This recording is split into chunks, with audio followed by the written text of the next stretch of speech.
और मेरा बच्चा ऐसा है ना कि चीख की आवाज हो तो वो सहम जाता था। उसने कैसे अजियत उठाई होगी वो, मैं अजियत में थी, मेरा पूरा घर था, मेरी सास, मेरी नंदे, मेरे भाई, मेरी बहन, मेरा शौहर, उसके साथ कौन था? कोई नहीं था, उसने अकेले उठाई अजियत वो। अस्सलाम वालेकुम जी। सारिम जिनसी ज्यादती के बाद कत्ल केस में अहम तरीन डेवलपमेंट, 7 अफराद गिरफ्तार कर लिए गए हैं। जिनसी ज्यादती करने वाले आखिर कितने लोग निकले? हमारी नाक के नीचे हमारे बेटे को दरिंदगी का निशाना बनाया गया। कभी भी माफ नहीं करूंगी, सारिम की वालदा का ऐलान। मैंने बोला था जिंदा छोड़ दो, मैं कसम खाती हूँ, मैं माफ कर देती, मैं उसे सजा भी देती, पुलिस सजा मैं हम चाहते नहीं, जिंदा छोड़ दिया काफी है मेरे लिए, ये सामने आ जाते उसके, हम खड़े होते, हम लेकिन उसने उसको माफ करवाने के लिए, जिंदा नहीं, हम उसको माफ करवाने खड़े होते। जिंदा नहीं छोड़ा। कराची पुलिस की नॉर्थ कराची में अगवा और ज्यादती के बाद कत्ल किए गए मासूम 7 साला सालिम के केस में ताहाल कातिल का सुराग लगाने में कामयाब नहीं हो सकी है। तहकीकाती टीम को कातिल तक पहुंचने के लिए इस वक्त डीएनए रिपोर्ट का इंतजार है और पुलिस ने आज फिर इन अपार्टमेंट्स पे छापा मारा और छापा मार के 2 मुश्तबा अफराद को हिरासत में ले लिया है। अब टोटल जेरे हिरासत अफराद जो है उनकी तादाद 9 हो गई है, 9 हो चुकी है। और जो तकलीफ दे लम्हात है फैमिली के लिए वो तो हम तस्वुर भी नहीं कर सकते। अल्लाह ताला कभी किसी पे ऐसे वक्त को ना लेकर आए, आमीन सुमा आमीन। सबके घर में मासूम बच्चे हैं। इस वक्त जो तकलीफ हो रही है फैमिली को वो ये है कि उसी अपार्टमेंट में हमारा बच्चा जो है वो दरिंदगी की भेंट चढ़ रहा था और ये पुलिस जो इस वक्त अभी बड़ी ओवर स्मार्ट बनकर बहुत ज्यादा ओवर स्मार्ट बनकर काम कर रही है, बड़ी फुर्तियों के साथ काम करती हुई नजर आ रही है। उस वक्त अगर ये काम करती, उस वक्त ये सारिम के मरने का इंतजार ना करती तो आज सारिम जिंदा होता। जितने छापे अभी मारे जा रहे हैं, जितने लोगों को अभी गिरफ्तार किया जा रहा है, अगर इतनी ही दिल मोहब्बत प्यार के साथ जो है मेहनत के साथ ये सारिम को ढूंढने की कोशिश करते तो ये दरिंदे इसी बिल्डिंग में मौजूद थे। पुलिस ताहाल सुराग नहीं लगा सकी कि सारिम को किस फ्लैट पर या किस जगह पर रखा गया, कहां पर उसको कत्ल किया गया। 4 रुकनी कमेटी जो है वो टीम बना दी गई है, डीएनए रिपोर्ट का इंतजार कर रही है इस वक्त। और तहकीकाती टीम ने पानी के टैंक से मजीद फिंगरप्रिंट्स जो है वो हासिल कर लिए हैं। तहकीकाती टीम जेरे हिरासत अफराद से अलग अलग सवालात कर रही है, पूछगिछ कर रही है। तहकीकाती टीम ने आज एक बार फिर से उन अपार्टमेंट्स में छापा मारा और मशकूक हरकत करने वाले 2 मजीद लोगों को गिरफ्तार किया है। और मैं आपको बताती चलूं कि नॉर्थ कराची में अगवा और ज्यादती के बाद कत्ल किए गए 7 साला मासूम सारिम के वालिदैन और अहले इलाका ने आज एहतजाजी मुजाहिरा किया है, जिसकी लाश लापता होने के 11 रोज के बाद पानी के जेर जमीन टैंक से मिली थी। गमजदा खानदान और मकामी अफराद ने जो है वो मरकजी सड़क पर धरना दिया, जिससे ट्रैफिक मुकम्मल तौर पर बंद हो गई थी। मकतूल के वालिदैन ने मीडिया टॉक की। उनका कहना था कि वो पुलिस की तहकीकात तफ्तीश से बिल्कुल भी मुतमईन नहीं है। सजा देनी चाहिए इसलिए ताकि अगला हर बंदा सोचने करने से पहले 1000 बार उसको ऐसा इबरत का निशान बनाया जाए। उन्होंने कहा कि 7 जनवरी को हमारा बेटा 7 साल का सारिम जो है वो लापता होता है। गुमशुदगी के पहले दिन से ही तहकीकात का कोई नतीजा सामने नहीं आया। वो बिल्कुल सही अंदाज में तहकीकात नहीं कर रहे थे और हमारी फैमिली के ऊपर अटैक कर रहे थे। अगर वो सही अंदाज में तहकीकात करते, देखिए जी अभी सुराग रसा कुत्तों की मदद इन्होंने हासिल की है, हर दूसरे दिन जो है वो वहां पे पहुंच जाते हैं।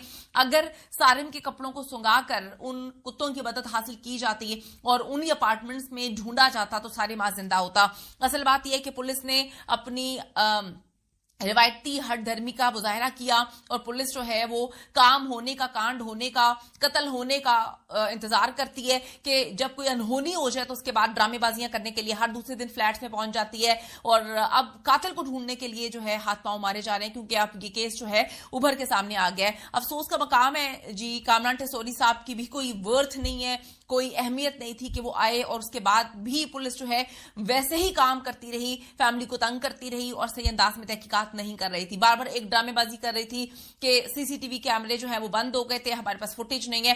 पहले लोग केसेस सॉल्व करते थे, पहले फुटेजेस नहीं होती थी। क्या पहले केस सॉल्व नहीं होते थे? अगर सीसीटीवी कैमरे नहीं है तो क्या तहकीकात रुक जाती थी?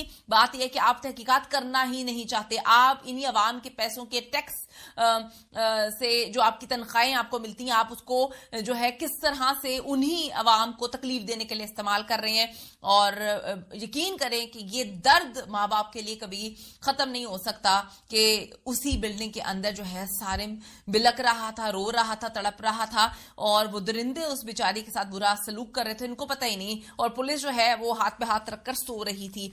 अब जी ये जो ड्रामेबाजियां कर रहे हैं फुर्तियां दिखा रहे हैं। ये पुलिस वाले पहले अगर दिखा देते तो आज सारिम जिंदा होता। सारिम के वालिदैन का बस इतना मुतालबा है कि कानून जो है वो अमल में लाएं, कातिलों को पकड़ें, कैफरे किरदार तक पहुंचाएं, ताकि किसी और दूसरे सारिम के साथ इस तरह का अफसोसनाक वाकया पेश ना आ सके। हुकाम का कहना है कि हमने मुल्जिमान का जो डीएनए है उनके नमूने भिजवा दिए, रिपोर्ट्स का इंतजार है, सर्जन की केमिकल रिपोर्ट्स का इंतजार है, डीएनए रिपोर्ट्स आ जाएंगी, केमिकल एग्जामिन रिपोर्ट आने के बाद तहकीकात आगे बढ़ेगी। पुलिस ने कहा कि केमिकल रिपोर्ट आने के बाद ही हतमी जो पोस्टमार्टम रिपोर्ट है वो पुलिस को मौसूल होगी। आपको बताती चलूं कि 7 साला सारिम ज्यादती और कत्ल केस की तहकीकात के लिए डीआईजी वेस्ट ने 4 रुकनी कमेटी तश्कील दी है और इंकशाफ किया है कि जी सारिम को अगवा और कत्ल जो किया गया उन्हीं अपार्टमेंट्स में किया गया है।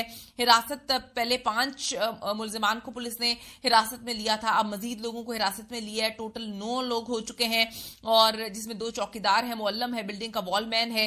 हिरासत में जो है उनमें एक इनका रिश्तेदार भी शामिल है, यानी कि सारिम के वालिद का रिश्तेदार भी है। अफसोसनाक ये मामला है, कराची में हर दूसरे दिन बच्चों के अगवा के मामला सामने आ रहे हैं। सारी दुनिया जो है वो चांद पे पहुंच गई है और यहाँ पे कराची वालों को तकलीफ और अजियत से निकालने के लिए कोई हुकूमत काम नहीं कर रही, हुकूमत सो रही है, तमाशा देख रही है बैठ के। सिंध में इस वक्त मामला इतने अजीबोगरीब हो चुके हैं कि बच्चे महफूज नहीं है। अगर अपने बच्चों को इन बच्चों की जगह पे रख के सोचें तो कोई भी सारिम जो है उसको इतनी बुरी तरह से कत्ल नहीं किया जा सकता। सारिम के लिए रैंसम की कभी कॉल आई ही नहीं थी। जो 2-3 फेक कॉल्स आई थी उनको ट्रेस कर लिया गया था, यानी कि सारिम को अगवा ही कत्ल करने के लिए किया गया था। सारिम को अगवा जो है वो अजियत देने के लिए किया गया था, उसके साथ जिनसी ज्यादती करने के लिए उसको जो है अगवा किया गया था। अगवाकार कोई बहुत ही करीबी थे जिनको बहुत अच्छे से पता है कि सारिम को पहचान लेगा, सारिम को इन्होंने किस तरह से ट्रैप किया। तो ये सारे मामलात हैं कि पुलिस अगर सही से तहकीकात करती तो आज सारिम जिंदा होता। और अब वालिदैन दर्द और तकलीफ से कर्रा रहे हैं कि हमारे बच्चे के कातिलों को कैफरे किरदार तक पहुंचाए और हमें इंसाफ फराहम दें। कमेंट सेक्शन में जाकर अपनी कीमती राय जरूर दीजिए। मैंने बोला था जिंदा छोड़ दो, मैं कसम खाती हूँ, मैं हम लोग माफ कर देते, मैं माफ कर देती मैं उसे।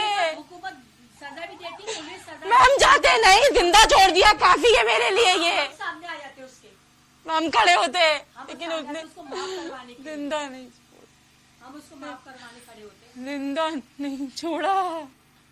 और मेरा बच्चा ऐसा है ना कि चीख की आवाज दो तो वो सहम जाता था। उसने कैसे अजियत उठाई होगी वो, मैं अजियत में थी, मेरा पूरा घर था।